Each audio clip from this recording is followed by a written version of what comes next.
to breathe, but that's alright. Hush.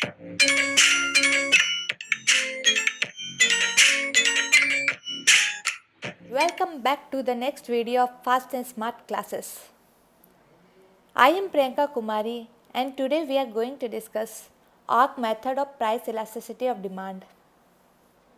इससे पहले हमने 3 मेथड्स ऑलरेडी कंप्लीट कर चुके हैं, पॉइंट और परसेंटेज, पॉइंट और ज्योमेट्रिक मेथड, ये हो गया टोटल एक्सपेंडिचर और outlay method, and the first one is the percentage और प्रोपोर्शनेट मेथड जो सबसे पहले हमने डिस्कस किया था। तो आज हम आर्क मेथड से प्राइस इलास्टिसिटी कैसे कैलकुलेट किया जाता है वो समझेंगे, ठीक है। तो यहाँ पे इसका बेसिक स्टेटमेंट लिखा हुआ है, तो ये तो आप अपने पीडीएफ डाउनलोड करके, उसका लिंक डिस्क्रिप्शन बॉक्स में आपको मिल जाएगा, तो आप डाउनलोड करके पढ़ लोगे। मैं उसका मेन क्रक्स बता देती हूँ आपको। अगर इसका आपको बेसिक कंसेप्ट, मेन क्रक्स पता रहेगा तो आप इसे ईजिली समझ सकोगे। तो इसको हम समझ लेते हैं। ये तो आप रीड कर ही लोगे कि अगर प्राइस और क्वांटिटी में ज़्यादा का वेरिएशन आएगा, उन लोग के बीच का गैप ज़्यादा होगा, तो हो जाएगा, तो हम आर्क मेथड यूज़ करेंगे। क्योंकि 2 पॉइंट के बीच, जैसे इस डायग्राम के थ्रू आप इजीली समझ सकोगे। इकोनॉमिक्स मेनली क्या होता है, इकोनॉमिक्स में हम जितना ग्राफ को अंडरस्टैंड करेंगे, ग्राफ को देख के सीखेंगे, वही सबसे ज़्यादा इंपॉर्टेंट होता है। इकोनॉमिक्स में ग्राफ अगर आपको आता है तो आप इजीली क्वेश्चन सॉल्व कर सकते हो। तो ग्राफ्स पे हमेशा ज़्यादा फोकस दीजिएगा, ठीक है। तो यहाँ पे हम देख रहे हैं, if the price change is somewhat large, अगर प्राइस चेंज काफ़ी ज़्यादा, प्राइस में वेरिएशन आ रहा है, और अगर इलास्टिसिटी हमको 2 पॉइंट के बीच का फाइंड आउट करना है, तो हमको आर्क इलास्टिसिटी मेथड ही यूज़ करना पड़ेगा। इससे पहले हमने जो भी मेथड पढ़ा था वो सफिशिएंट नहीं था ऐसे सिचुएशन में कैलकुलेट करने के लिए, क्योंकि परसेंटेज मेथड में हमको एक पर्टिकुलर पॉइंट पे उसका परसेंटेज वैल्यू कैलकुलेट करेंगे। पॉइंट मेथड पे भी हमको एक पॉइंट पे उसका स्पेसिफिक पॉइंट होना चाहिए, लेकिन यहाँ पे आर्क मेथड हो गया जैसे कि वो काफ़ी बड़ा एरिया होता है। जब if the price change between 2 different points, ये आप देख रहे हैं बिटवीन 2 डिफरेंट पॉइंट्स, तो ये ज़्यादा जरूरी, जैसे ये एक पॉइंट हो गया, ये एक पॉइंट हो जाएगा, तो 2 पॉइंट के बीच का जब हमको कैलकुलेट करना रहेगा तो हम आर्क इलास्टिसिटी मेथड यूज़ करेंगे।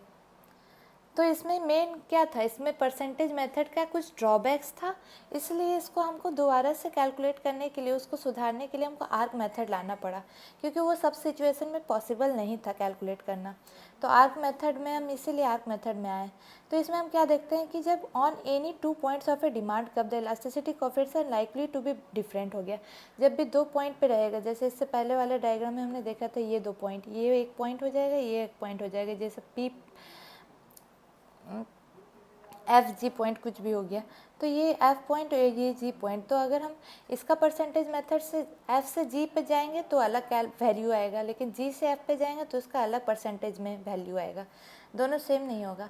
तो इसी ड्रॉबैक को रिमूव करने के लिए तो हम आर्क मेथड को यूज़ करेंगे, क्योंकि उस एरिया के बीच हमको कैलकुलेट करना है इलास्टिसिटी। तो जैसे कि इस एग्जांपल के थ्रू हम अच्छे से समझेंगे। ये डिमांड शेड्यूल का आप देख रहे हैं यहाँ पे टेबल, जैसे पॉइंट हो गया, 2 पॉइंट है पी और एम, एक ग्राफ है उस पर 2 पॉइंट है पी और एम, प्राइस है 8 और एम पे 6 और क्वांटिटी 10 से 12 है। तो अगर हम पी से एम तक का परसेंटेज मेथड के थ्रू कैलकुलेट करेंगे तो उसमें क्या था, डेल्टा चेंज, डेल्टा क्यू मतलब change in quantity demand by change in price, और by initial price by initial quantity. तो इस मेथड से कैलकुलेट करेंगे तो ये आया, पी से एम अगर मूव किया, लेकिन अगर एम से पी जाएंगे तो वहीं उसका वैल्यू चेंज आ जाएगा। तो हम देख रहे हैं कि दोनों पॉइंट पे अलग अलग इलास्टिसिटी आ रहा है। The point method of measuring elasticity at 2 points on the demand curve gives different elasticity coefficient, इसका वैल्यू जो आ रहा है वो अलग अलग आ रहा है। तो इसलिए हमको ये परसेंटेज मेथड ये काम नहीं कर रहा है इस पॉसिबल पे, क्योंकि आर्क इलास्टिसिटी मेथड तो हमको उस पॉइंट, टोटल पॉइंट के बीच का हमको निकालना है ना, 2 पॉइंट के बीच में कि कितना आ रहा है। तो हमको इसको, ये ड्रॉबैक को रिमूव करने के लिए हमको आर्क इलास्टिसिटी मेथड यूज़ करना पड़ा। तो इसको हम कैसे कैलकुलेट करेंगे, जैसे कि हम एवरेज ले लेंगे, एवरेज ऑफ दोनों प्राइस का जब एवरेज लेंगे और दोनों क्वांटिटीज़ का भी एवरेज ले लेंगे तब हम इजीली उसका फाइंड आउट कर सकेंगे। तो फार्मूला क्या हो जाएगा, मेन इसका फार्मूला हो जाएगा, मेन फार्मूला हो गया, जैसे कि आप देख रहे हैं ये मेन फार्मूला हो जाएगा, ये main formula of arc elasticity, दोनों का परसेंटेज हम ले लेंगे, percentage of quantity as well as percentage of price, two prices, दो प्राइस है, 2 पॉइंट पे है ना, 2 पॉइंट के बीच का हमको कैलकुलेट करना है।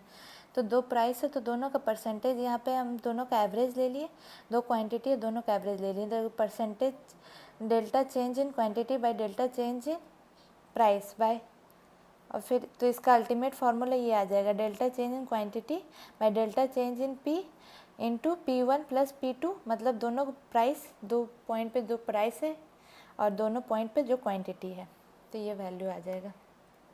जैसे कि इस डायग्राम में हम देख रहे हैं, ये हो गया पॉइंट P, ये हो गया पॉइंट M, तो हमको इसका आर्क, ये आर्क हो गया है, जब ये सर्किल हम बनाएं तो ये आर्क वैल्यू हो जाएगा। ये जैसे अगर इसी को हम कंप्लीट करते हैं तो ये पूरा सर्किल बन जाता है, तो सर्किल के बीच का अगर 2 पॉइंट ये हो गया तो उसको हम आर्क बोलते हैं, कहीं पे भी 2 कट हम लगा देते हैं तो वो आर्क बन जाता है।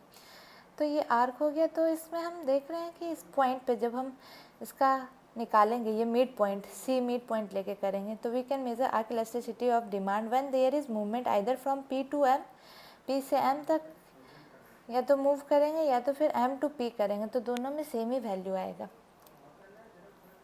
ठीक है, जैसे कि अब हम कैलकुलेट करें सी पॉइंट पे, ठीक है, तो इस हिसाब से अगर प्राइस, पहला प्राइस क्या था 8 था, सेकंड क्वांटिटी था, क्वांटिटी 1 10 था, और सेकंड प्राइस क्या था 6 था, और क्वांटिटी 12 था। क्वांटिटी मतलब प्राइस 8 से 6 हो गया, तो क्वांटिटी 10 से 12 बढ़ गया। तो हम इस पर कैलकुलेट किया, अगर P से हम M मूव कर रहे हैं तो 7/11 आया ऐसा, अगर M से P पे कर रहे हैं तो फिर उसी तरह एवरेज लेके कैलकुलेट किए तो 7/11, मतलब अब दोनों पॉइंट पे इक्वल आ रहा है, तो मतलब सही है मेरा आंसर, हम जो कैलकुलेट कर रहे हैं वो मेरा सही इलास्टिसिटी आ रहा है। तो आई होप ये आपको समझ में आ गया होगा कि हम आर्क इलास्टिसिटी क्यों यूज़ करते हैं। हम देख रहे थे कि जितना ज़्यादा ये पॉइंट P और M क्लोज होगा उतना ही एक्यूरेट रिजल्ट आएगा इसमें आर्क इलास्टिसिटी मेथड में। ठीक है, क्योंकि इसका फार्मूला में हम एवरेज कैलकुलेट कर लेते हैं दोनों क्वांटिटीज़, डिफरेंट क्वांटिटीज़ का और डिफरेंट प्राइस का, तो हमको पता चल जाता है कि उस पर्टिकुलर दोनों के बीच में उसको कितना का इलास्टिसिटी आ रहा है। ठीक है, तो अब नेक्स्ट हम मूव करते हैं, difference between point and the arc method of elasticity.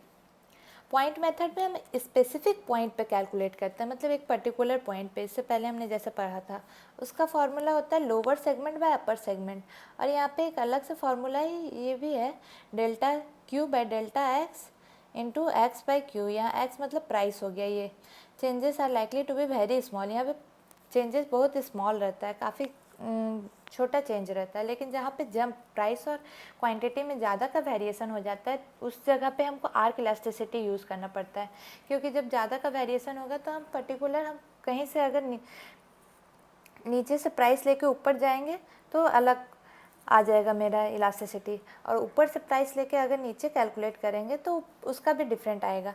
तो यही ड्रॉबैक को रिमूव करने के लिए जो अलग अलग इलास्टिसिटी आ रहा है, तो हमको कंफर्म नहीं है कि उस पॉइंट पे क्या इलास्टिसिटी हो रहा है, उस गैप का क्या इलास्टिसिटी हो रहा है, तो उसी को रिमूव करने के लिए हमने आर्क इलास्टिसिटी मेथड यूज़ किया है। तो और उसको हमने कैसे फाइंड आउट किया है, उसका मेन है कि एवरेज, आर्क मतलब एवरेज, आप आर्क और एवरेज को रिलेट कर देना है, उससे याद रखना, आर्क मीन्स एवरेज, एवरेज को हम कैलकुलेट करेंगे। मतलब इसमें हम देख रहे हैं delta Q by delta X, लेकिन X1 plus X2 plus X1 दोनों प्राइस को सेम ले लिए, और Q2 प्लस Q1, तो यहाँ पे मेरा आंसर आ जाएगा इस फार्मूले से। दोनों के बीच का डिफरेंस तो हम जान गए, ये एक पर्टिकुलर पॉइंट पे होता है, ये 2 पॉइंट के बीच का, using the mid points between the 2 points हम कैलकुलेट करते हैं।